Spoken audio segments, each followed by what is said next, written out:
கோதுமை பரோட்டாவா? இல்லை, மைதா மாவு காய்க்கல, கோதுமை மாவு காய்க்கல. இங்கே வருங்க, நாங்கள் இருக்கும்போது எங்கள் மம்மி பரோட்டாவே செஞ்சது கிடையாது. எல்லாருக்கும் 2 கணக்கு பண்ணியிருக்கோம். பாருங்க, எங்கள் அம்மா எல்லாத்துக்கும் 2 கணக்கு பண்ணியிருக்காங்க. ரொம்ப விடாது. அடிங்க, அதுதானே ஹைலைட். அதெல்லாம் அடிச்சுதான் நம்ம சுத்தி வச்சிருக்கோம். இது கிடையாது, பரோட்டா சுட்டதுக்கு அப்புறம் இதுல வச்சு இப்படி அடிங்க. அடிச்சிருந்தோம். இப்ப வீடியோக்கு அடிங்கன்னு சொல்றேன். கம்முனு போல பாருங்க, பரோட்டா இருக்குதா இப்படியா? அப்பதான் இந்த லேயர் தனியா வரும். அடுத்து சரி, எல்லாம் டேஸ்ட் இருக்கா?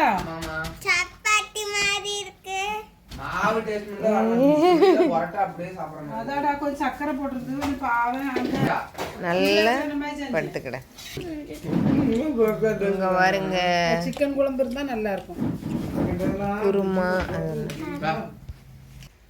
பாத்தீங்களா? பரோட்டா செஞ்சாச்சு. இதை இனி நம்ம டேஸ்ட் பார்ப்போம் எப்படி இருக்குன்னு.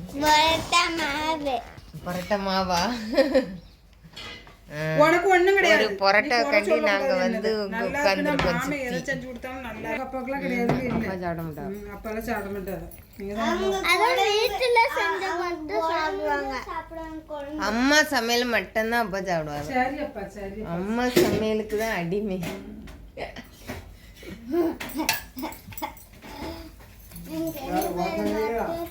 ஆமா, என் சமையலுக்கு அடிமை.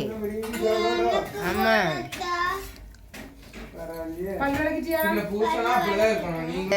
சாப்பிடுங்கப்பா. அம்மா செஞ்ச பரோட்டாவை சாப்பிடுங்க. இங்க வாங்க, குருமா வச்சு தின்னுங்க. இங்க இது இவ்வளவுதான் இருக்குது. ஆமா, அவ்வளவுதான். மாவுங்க 2 பேரும் வேணா இது பண்ணிருக்கு. எங்க மம்மியை பத்தியெல்லாம் சூட சூட போட்டுட்டு இருக்கவ நாங்க தின்னுகிட்டு இருக்கோம். அங்க பாருங்க, ஒருத்தனை எப்படி சாப்பிட்டுட்டு இருக்காங்க. ஓடுறான் பத்தியில கீழே உட்காந்து வச்சு சாப்பிடணுமா? சாப்பிடுங்க. அம்மா சாப்பாடு எப்படி இருக்குன்னு சொல்லுங்க.